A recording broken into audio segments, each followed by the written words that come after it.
Hello students, हमने पिछली class में एडिशन पॉलीमराइजेशन की बात की थी, यानी कि योगात्मक बहुलकीकरण की बात की थी, जिसके हमने दो टाइप पढ़े थे। पहला क्या था? मुक्त मूलक योगात्मक बहुलकीकरण यानी कि फ्री रेडिकल एडिशन पॉलीमराइजेशन। और दूसरा क्या था? आयनिक योगात्मक बहुलकीकरण यानी कि आयनिक एडिशन पॉलीमराइजेशन। तो अगर मैं बात करूं आयंस की, तो आयंस हम जानते हैं दो टाइप के होते हैं, पॉजिटिव आयन, नेगेटिव आयन, यानी कि धनायन और ऋणायन। तो दो टाइप के होते हैं, एक धनायन और एक क्या है? ऋणायन। तो अपने देखेंगे धनायन बनते कब हैं? जब भी इलेक्ट्रॉन्स को रिमूव किया जाता है किसी एटम से, यानी कि किसी भी परमाणु से जब इलेक्ट्रॉनों को बाहर निकाला जाता है तो कैटायन यानी धनायन का निर्माण होता है। और जब किसी परमाणु के द्वारा, एटम के द्वारा इलेक्ट्रॉनों को गेन किया जाता है, ग्रहण किया जाता है, तो किसका निर्माण होता है? ऋणायन का निर्माण होता है।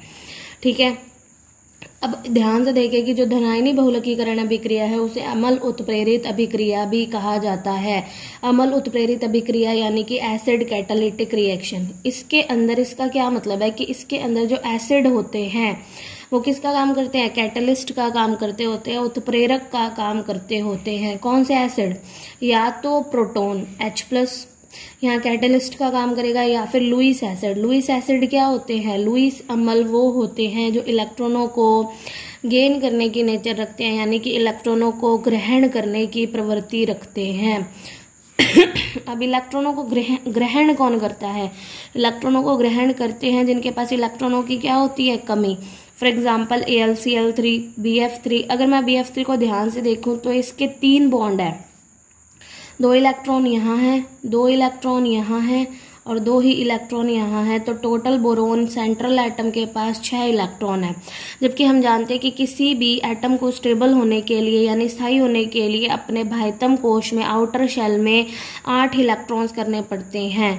तो अपने ऑक्टेट को कंप्लीट करने के लिए BF3 क्या करेगा? इलेक्ट्रॉनों को गेन करने की नेचर रखेगा और लुईस एसिड की तरह क्या करेगा? व्यवहार करेगा, बिहेव करेगा। तो यहाँ क्या होते हैं, चूंकि इसके अंदर एसिड जो होते हैं वो कैटलिस्ट के तौर पर काम करते हैं, इसीलिए इसे क्या बोला जाता है? अम्ल उत्प्रेरित अभिक्रिया यानी कि एसिड कैटालिटिक रिएक्शन बोला जाता है। सेम इसी तरीके से इसके अंदर क्या काम करते होते हैं? क्षार जो होते हैं वो उत्प्रेरक का काम करते होते हैं, बेस जो होते हैं वो कैटलिस्ट का काम करते हैं, इसीलिए इसे बेस कैटालिटिक रिएक्शन भी बोला जाता है, क्षार उत्प्रेरित अभिक्रिया बोला जाता है। अब ध्यान से समझें कि इसके अंदर क्या होगा। इसके अंदर यूज किए जाते हैं, जैसे हमने पिछली बार जो पढ़ा था मुक्त मूलक योगात्मक बहुलकीकरण, उसके अंदर जो मोनोमर था, एकलक था, वो एथीन था, जिससे हमने क्या बनाई थी? पॉलीथीन बनाई थी। नॉर्मली जो आयनिक योगात्मक बहुलकीकरण अभिक्रिया है वो यूज की जाती है वाइनिल यौगिकों के बहुलकीकरण के लिए। अब सबसे पहले बात करें कि वाइनिल यौगिक होते क्या हैं। तो वाइनिल यौगिक अगर हमें प्रॉपर डेफिनेशन देनी है तो वाइनिल यौगिक वो होते हैं जैसे वाइनिल हैलाइड। तो वाइनिल हैलाइड क्या होता है? पहले बात करते हैं अपने हैलाइड की। तो वाइनिल हैलाइड में क्या होगा? हैलोजन जिस कार्बन से जुड़ा होगा वो कार्बन कौन सी स्टेट में होता है? sp2 संकरित अवस्था में, यानी कि sp2 हाइब्रिडाइज्ड स्टेट के अंदर होता है। sp2 संकरित होने का मतलब है कि ये डबल बॉन्ड से जुड़ा होगा। इसके आगे नेक्स्ट कार्बन लगा दिया हमने। तो ये वाइनिल क्लोराइड का हैलाइड का एग्जाम्पल है। अगर मैं इसकी वैलेंसी कंप्लीट करूंगी तो यहाँ क्या आ जाएगा? CH2 और यहाँ क्या आ जाएगा? CH। अगर मैं बात करूँ अल्कोहल की, तो वाइनिल अल्कोहल क्या होगा? वाइनिल अल्कोहल वो होगा जिसमें OH जिस कार्बन से जुड़ा हुआ है वो क्या होगा? sp2 संकरित अवस्था के अंदर होगा, यानी कि डबल बॉन्ड से जुड़ा होगा। तो ये जो ग्रुप बनता है, कौन सा ग्रुप? ये वाला ग्रुप। इस ग्रुप को क्या बोला जाता है? CH2 double bond CH। इस ग्रुप को बोला जाता है वाइनिल ग्रुप। इतनी बात क्लियर हो गई। तो वाइनिल यौगिकों के लिए क्या यूज किया जाता है? आयनिक योगात्मक बहुलकीकरण यूज किया जाता है। अब नेक्स्ट अगर एक और चीज की बात करें तो जो कैटायनिक वाली प्रोसेस होती है उसके अंदर इस टाइप का कंपाउंड लिया जाता है X। यहाँ X क्या है? X यहाँ पर इलेक्ट्रॉन डोनर ग्रुप है, यानी कि इलेक्ट्रॉन दाता समूह है। यहाँ ये इलेक्ट्रॉन दाता समूह की तरह काम करेगा, यानी जहां X होगा। अब इलेक्ट्रॉन दाता समूह कौन होते हैं? जो नॉर्मली कौन सा इफेक्ट दिखाते हैं? प्लस सा इफेक्ट। प्लस सा इफेक्ट होता है जिसमें इलेक्ट्रॉनों को डोनेट किया जाता है, और प्लस सा इफेक्ट दिखाने का काम करते होते हैं एल्काइल ग्रुप। जितने भी अल्काइल ग्रुप होते हैं वो क्या करते हैं, प्लस का इफेक्ट दिखाते हैं और इलेक्ट्रॉन डोनर ग्रुप की तरह बिहेव करते हैं। जैसे CH3 मैथिल एथिल वो हमारे एल्किल ग्रुप है। अगर मैं बात करूं ऋणायनिक बहुलकीकरण की, तो ऋणायनिक बहुलकीकरण में जो वाइनिल यूज किया जाता है वहां अपने लेके चलते हैं वाई। तो वाई यहाँ क्या होता है, वाई यहाँ पर होता है electron acceptor group. Electron acceptor group या फिर इलेक्ट्रॉन ग्राही समूह। और इलेक्ट्रॉन एक्सेप्टर का जो काम करते हैं वो कौन कौन करते हैं, जैसे कि Cl हो गया, Br हो गया, I हो गया, F हो गया, Cn हो गया, COOH हो गया, और भी बहुत सारे ग्रुप है जो इलेक्ट्रॉन एक्सेप्टर का काम करते होते हैं। इतनी बात क्लियर होगी। यहाँ पर जो X है वो इलेक्ट्रॉन डोनर ग्रुप है और यहाँ जो Y है वो इलेक्ट्रॉन एक्सेप्टर ग्रुप है। तो अब ध्यान से देखिए, अपने शुरू कर रहे हैं कौन सा, कैटायनिक पॉलीमराइजेशन यानी कि धनायनी बहुलकीकरण। तो इसके अंदर भी कितने स्टेप होते हैं, 3 स्टेप होते हैं। कौन कौन से, वही पहला कौन सा, chain initiating step. Chain initiating step यानी कि श्रृंखला प्रारंभिक पद। तो श्रृंखला प्रारंभिक पद की अगर हम बात करेंगे तो क्या होते हैं प्रारंभक, इनिशिएटर क्या होते हैं। हमने पिछली वीडियो में पढ़ा था कि इनिशिएटर्स वो होते हैं जो कि रिएक्शन को इनिशिएट करने का यानी प्रारंभ करने का, शुरू करने का काम करते होते हैं। जो हमारे मोनोमर्स होते हैं वो क्या होते हैं, एकलक अनएक्टिव होते हैं। तो उनको एक्टिव करने के लिए, अक्रिय को सक्रिय बनाने के लिए क्या किया जाता है, इनिशिएटर यानी प्रारंभक का यूज किया जाता है। तो यहाँ पर देखें ध्यान से, मैंने ले लिया AlCl3। ये यहाँ किसका काम करता है, कैटलिस्ट यानी कि उत्प्रेरक का काम कर रहा है। और मैंने क्या ले लिया है यहाँ, H2O ले लिया, यानी कि इसको मैंने तोड़ दिया H+ और OH- के अंदर। ये यहाँ किसका काम करता है, सह उत्प्रेरक का काम करता है, यानी कि को कैटलिस्ट का काम करता है। तो अब ध्यान से देखें कि AlCl3 यहाँ क्या है, लुईस एसिड है, यानी ये इलेक्ट्रॉनों को ग्रहण करने की प्रवृत्ति रखेगा और इसके पास इलेक्ट्रॉन पड़े हैं तो ये जाके इसके पास अटैक कर देगा। क्या बनेगा, AlCl3OH- प्लस क्या बन जाएगा, H+। तो ये H+ आगे रिएक्शन को शुरू करने का काम करेगा। तो हमने क्या ले लिया, H+, प्लस मैंने यहाँ हमारा मोनोमर ले लिया। अब ध्यान से देखो एक चीज कि अगर यहाँ प्लस है तो हमें यहाँ क्या बनाना है, माइनस, ताकि प्लस और माइनस आपस में आकर क्या हो जाए, जुड़ जाए। अब बनेगा कैसे यहाँ पे माइनस, अगर मैं इस बॉन्ड के इलेक्ट्रॉन्स को यहाँ ट्रांसफर कर दूं तो ट्रांसफर करने से यहाँ कौन सा चार्ज आ जाएगा, नेगेटिव, और यहाँ कौन सा चार्ज आ जाएगा, पॉजिटिव। अब प्लस और माइनस आपस में जुड़ जाएंगे। अब ध्यान से देखो, मैंने पिछले वाली वीडियो में बताया था कि जो धनायनी बहुलकीकरण होगा या ऋणायनी बहुलकीकरण होगा, इसके अंदर होगा हेट्रोलेटिकल डिसोसिएशन यानी कि विषमांश विखंडन। और विषमांश विखंडन में दोनों इलेक्ट्रॉन क्या होते हैं, किसी एक ही एटम की तरफ ट्रांसफर हो जाते हैं। तो जैसे ये यहाँ ट्रांसफर होगा तो यहाँ माइनस चार्ज आ जाएगा, यहाँ प्लस चार्ज आ जाएगा, तो ये दोनों आपस में क्या हो जाएंगे, जुड़ जाएंगे, और प्लस कहाँ रह जाएगा, इस वाले कार्बन पर रह जाएगा। तो सिंपल सी ट्रिक अपने को याद रखनी है, चाहे तो वो मुक्त मूलक हो यानी फ्री रेडिकल हो, चाहे वो क्या हो, कैटायनिक हो, चाहे वो क्या हो, एनायनिक हो। हमारा काम क्या है, प्लस को करना है सिंगल, डबल को क्या करना है, single.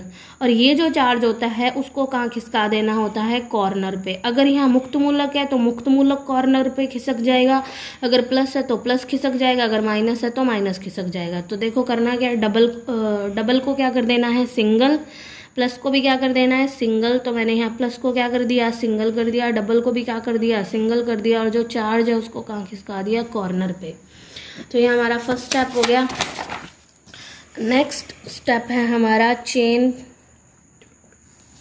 Chain propagation step. Chain propagation step यानी कि श्रृंखला संचरण पद, जिसके अंदर चेन लगातार आगे बढ़ती चली जाती है। ये हमारा सेकंड स्टेप है, संचरण पद। तो इसके अंदर क्या होगा, जो हमने पिछले वाले में बनाया है क्या, HCH2CHX, इसकी रिएक्शन करवाएंगे किसके साथ, CH2 डबल बॉन्ड CHX के साथ। तो क्या होगा, यहाँ प्लस है तो हमें यहाँ क्या बनाना है, माइनस, ताकि प्लस और माइनस आपस में जुड़ जाए। तो माइनस बनाने के लिए मैंने इसको इधर खिसका दिया। तो सिंपल से ट्रिक याद रखें, प्लस को सिंगल, डबल को सिंगल, और ये वाला जो प्लस है वो खिसक के कहाँ चला जाएगा, कॉर्नर पे। तो क्या बनेगा, ये बनेगा प्लस किस में बदल गया, सिंगल में, डबल किस में बदल गया, सिंगल में, और ये चार्ज खिसक के कहाँ चला गया, कॉर्नर पे। तो हम देखते हैं कि बार बार इस वाली जो मोनोमर का यानी कि इकाई का क्या हो रही है, पुनरावृत्ति हो रही है, रिपीटेशन हो रही है। एक बार और करवा के देखते हैं, ये ले लेते हैं हम, यहाँ प्लस से इसकी रिएक्शन करवानी है CH2 डबल बॉन्ड CHX के साथ। तो अगर यहाँ प्लस है तो हमें यहाँ क्या बनाना है, वही ये इसको इधर खिसकाएंगे, प्लस को सिंगल, डबल को सिंगल, और ये वाला चार्ज खिसक के कॉर्नर पे चला जाएगा। तो मैं इसको छोटा बनाने के लिए एक और एक क्या है, दो, तो मैंने क्या कर दिया, इनको इकट्ठा करके लिख दिया।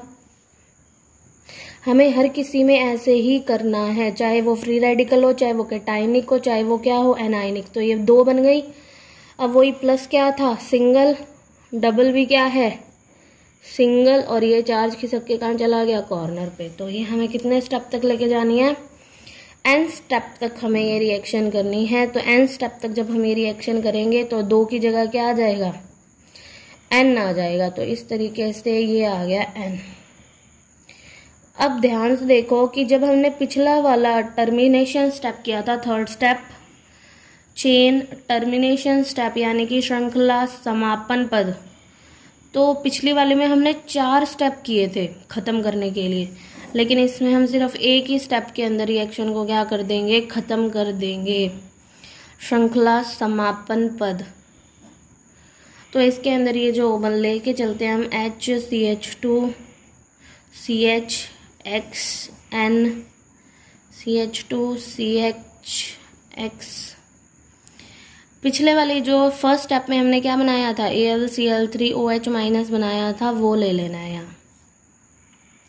तो देखो होगा क्या, ये वाला जो CH2 है इससे वही क्या करना है, अलग करना है, किसको, H को अलग करना है। तो देखो मैं एक बार और लिख देती हूँ, इसको कैसे लिखूंगी मैं, ये मैंने इसको ऐसे लिख दिया, CHH CHX प्लस क्या ले लिया, AlCl3OH माइनस ले लिया। तो हमें करना क्या है, हमने ये वाला जो H प्लस है उसके इलेक्ट्रॉन्स को यहाँ ट्रांसफ़र कर देना है। जब हम इसको यहाँ ट्रांसफ़र करेंगे तो ये H प्लस यहाँ से क्या निकल जाएगा, बाहर, और H प्लस जब यहाँ से बाहर निकल जाएगा, ये वाला बॉन्ड कहाँ जा रहा है, यहाँ पर। तो सिंगल बॉन्ड किस में कन्वर्ट हो जाएगा, डबल में। तो देखो हुआ क्या, ये वाला जो है H CH2 CHX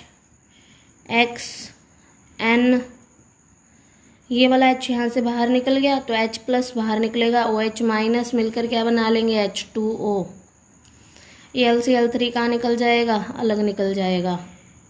और ये वाला जब बॉन्ड यहाँ ट्रांसफ़र हुआ तो सिंगल बॉन्ड किस में कन्वर्ट हो गया, डबल में, और ये वाला जो प्लस है वो भी यहाँ से ख़त्म हो जाएगा, क्योंकि जब ये इलेक्ट्रॉन यहाँ ट्रांसफ़र होएंगे तो इसके इलेक्ट्रॉनों की जो कमी है, डेफिशिएंसी थी, वो पूरी हो जाएगी। तो इस तरीके से ये स्टेप क्या हो गया, ओवर हो गया, और ये रिएक्शन क्या हो गई, समाप्त हो गई। और ये हमारे क्या है, कैटलिस्ट। हमने क्या पढ़ा कि कैटलिस्ट क्या होते हैं, जो रिएक्शन के एंड तक, एंड में जाकर क्या होते हैं, अनचेंज हो जाते हैं, यानी उनमें कोई भी परिवर्तन नहीं होता। तो हम देखते हैं कि इनमें कोई भी परिवर्तन नहीं हुआ, ठीक है। तो ये हमारा कौन सा स्टेप था, श्रृंखला समापन पद। अब ध्यान दो, मैंने क्या बोला था, मैंने ये बोला था कि ये रिएक्शन उनके लिए यूज़ की जाती है। यहाँ X क्या था, इलेक्ट्रॉन डोनर ग्रुप था, यानी कि इलेक्ट्रॉन दाता समूह था। तो ये रिएक्शन यूज़ की जा सकती है किसके लिए, अगर मैं यहाँ H की जगह क्या लगा दूँ, CH3, यानी प्रोपिलीन से पॉलीप्रोपिलीन बनाने के लिए इसका इस्तेमाल किया जा सकता है। या अगर मैं एक और H हटा दूँ तो ये आइसोब्यूटाइलिन से पॉली आइसोब्यूटाइलिन बनाने के लिए भी इन रिएक्शंस का यूज़ किया जा सकता है। ये एग्जाम्पल आप अच्छे से याद कर लेना, क्योंकि पेपर में क्वेश्चन ऐसे भी पूछा जा सकता है कि आइसोब्यूटाइलिन से पॉली आइसोब्यूटाइलिन बनाने के लिए आप किस पॉलीमराइजेशन का यानी बहुलकीकरण का यूज़ करेंगे? तो किसका करेंगे? धनायनी बहुलकीकरण का यानी कि कैटायनिक पॉलीमराइजेशन का। ठीक है, तो ये हमारी वीडियो आज के लिए समाप्त होती है। नेक्स्ट हमारा टॉपिक है एनायनिक पॉलीमराइजेशन, जिसके बारे में हम बात करेंगे अगली वीडियो में। तो अगर आपको वीडियो पसंद आई हो तो चैनल को लाइक करें, सब्सक्राइब करें और शेयर करें। धन्यवाद।